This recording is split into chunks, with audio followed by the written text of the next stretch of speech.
जो परमात्मा को आठों पहर याद करते हैं वे ज्ञानी जान होते हैं, और ज्ञानी जन तो अपने असली रूप का अनुभव कर लेने के बाद सदा से ही मुक्ति को प्राप्त होते हैं। इसलिए उनको किसी भी तरह की पिंड की जरूरत नहीं होती है। नमस्कार दर्शकों, मेडिटेशन हब में आपका स्वागत है। आज हम आपके लिए गरुड़ पुराण अध्याय 10 लेकर आए हैं। तो चलिए बिना देरी किए शुरू करते हैं। आज का अध्याय गरुड़ पुराण अध्याय 10। पिता अपने पुत्र को कंधे आदि पर बैठाकर लाल पालन करता है, और जब पुत्र इस ऋण से तभी मुक्त हो सकता है जब वह अपने पिता को कंधे पर ले जाता है। इसके बाद आधे मार्ग में पहुंचकर भूमिका मार्जन और प्रोक्षण करके शव को विश्राम कराए, उसे स्नान कराकर भूत संज्ञक पितर को गोत्र नामादि के द्वारा भूत नामक पिंड प्रदान करे। ऐसा करने से अन्य दिशा के अंदर मौजूद भूत पिशाच आदि किसी भी तरह की बाधा पैदा नहीं करते हैं। उसके बाद अग्नि को डोट प्रार्थना करनी चाहिए कि हे तुम प्राणियों को धारण करने वाले और उनको पैदा करने वाले, उनका पालन करने वाले, यह सांसारिक मनुष्य मर चुका है, तुम इसको स्वर्ग लेकर जाओ। अग्नि को प्रार्थना करके वहीं चंदन, तुलसी, पलाश और पीपल की लकड़ियों से चिता का निर्माण करना चाहिए। पंचकम में जिस मनुष्य की मौत होती है उसकी सद्गति नहीं होती है, इसलिए उसका दाह संस्कार सही उपायों के बिना नहीं किया जाना चाहिए।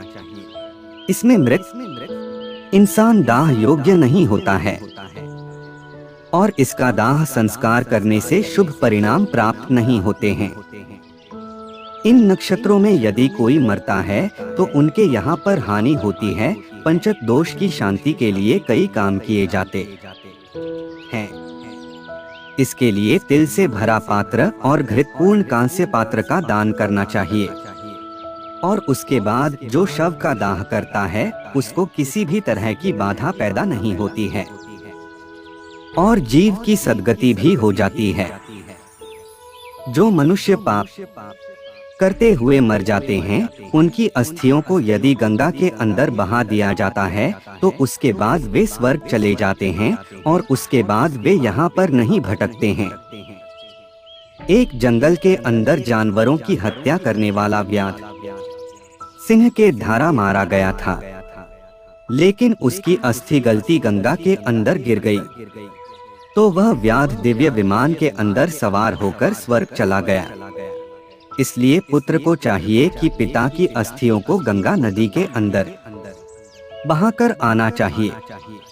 गरुड़ जी बोले, हे विभो, अब हमें पुण्यात्मा पुरुष के दाह संस्कार के बारे में बताएं, और यदि पत्नी सती हो तो उसकी महिमा का वर्णन करें। भगवान कहते हैं, यदि कोई इंसान कहीं और मर गया है और उसका शव प्राप्त नहीं हुआ है तो फिर आपको एक उपाय करना चाहिए। तो उसके बाद उसकी मौत का समाचार जिस दिन आप प्राप्त करते हैं उसी दिन से कुश का एक पुतला बनाएं और फिर विधि पूर्वक उसका दाह कर दें, और उसकी राख को डोट गंगा के अंदर विसर्जित कर दें। जो परमात्मा को आठों पहर याद करते हैं वे ज्ञानी जान होते हैं, और ज्ञानी जन तो अपने असली रूप का अनुभव कर लेने के बाद सदा से ही मुक्ति को प्राप्त होते हैं। इसलिए उनको किसी भी तरह की पिंड की जरूरत नहीं होती है।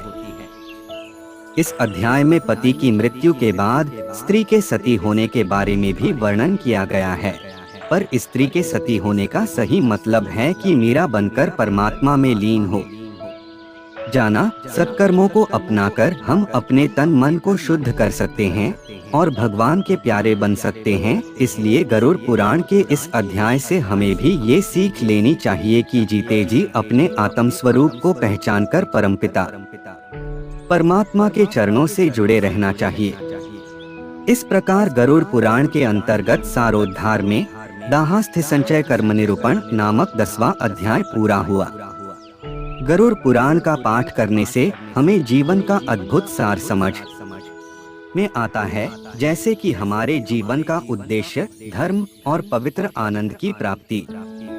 इस ग्रंथ के माध्यम से हम अपनी आत्मा के आध्यात्मिक गहराइयों को समझते हैं, हमारे जीवन को एक नई दिशा मिलती है और हम अपनी आत्मा के अनूठे जीवन का सार समझते हुए और भगवान के संग जुड़ते हैं। जय श्री कृष्णा। मिलते हैं अगली वीडियो में हमारी या आपकी आध्यात्मवादी उन्नति के लिए कुछ नए विचारों को लेकर। तब तक के लिए शुभकामनाएं और धन्यवाद। कमेंट बॉक्स में जय श्री कृष्ण लिखना मत भूलिए।